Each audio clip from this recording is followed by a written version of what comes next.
When I was offered the chance to review the Siley Bear pistol optic, I leapt upon the chance, but I did not have a gun that was cut for an optic, specifically not an RMR cut. Pardon me. And the cheapest option seemed to be to purchase one of the very inexpensive complete lowers from Palmetto State Armory. So I did, and immediately I was offered the chance to swap at very nice terms into a complete gun. And so I did, and as a consequence, I had an extra PSA Dagger compact lower. Okay, eventually I'll get another slide and barrel and everything and turn it into a gun. No big deal.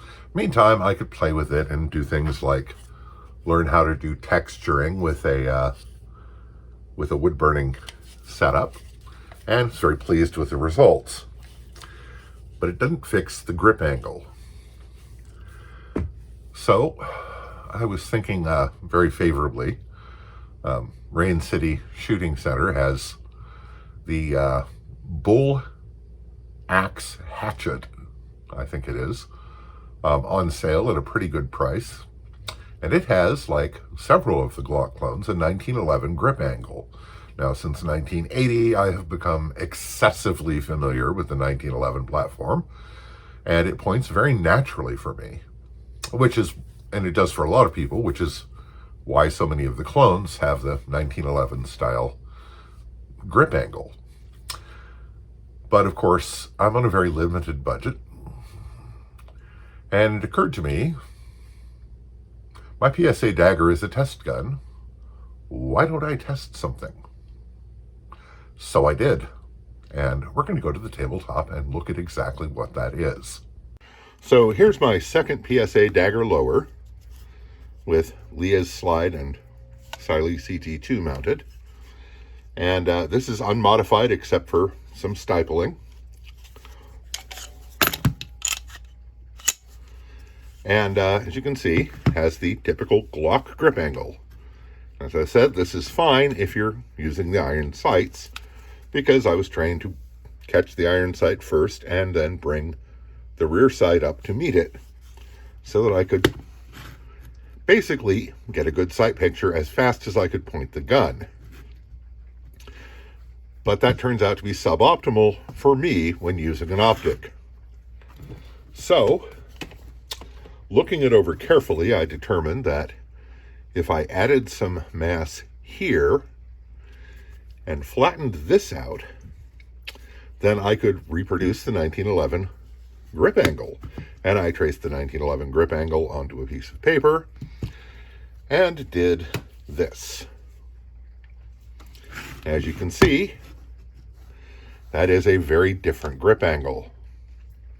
So how I accomplished this was to add some JB Weld steel stick putty to the front strap and grind down the back strap and then re-stiple it with the wood burner, and then filled in back here, because this had gotten rather thin, with more steel stick.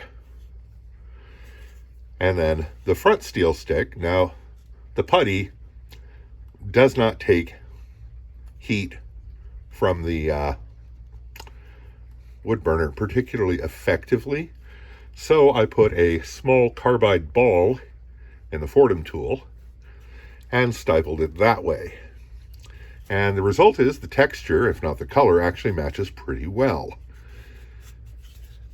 But most importantly, it gives me that intuitive sight picture in picking up the dot. And it works out very well indeed. Now, I have belt grinders and all sorts of fancy tools, but really you could do this pretty easily with sandpaper files and a Dremel tool. So pretty much anyone could do this. And the results have been very satisfactory. So pretty happy with that, and it was just basically an evening's work. Now, with lower ends for Glocks going for so comparatively little money, these days. In a lot of ways, it doesn't make sense to do a modification like this. But I have been chronically short of resources, especially financial resources, pretty much my whole adult life. And I've gotten used to making do and seeing what I could do. And eventually, necessity became a virtue, and I came to take positive satisfaction in adapting things to suit me rather than replacing them with something else. And it's part of how I have fun. So, and as I say, it's not that hard to do, and it's something most of you could probably do yourselves with a minimum of tools. Anyway, so that's the story of the 1911 grip angle on my PSA Dagger. So, if you like the video, please hit like. Consider subscribing if you want to see more content of this sort.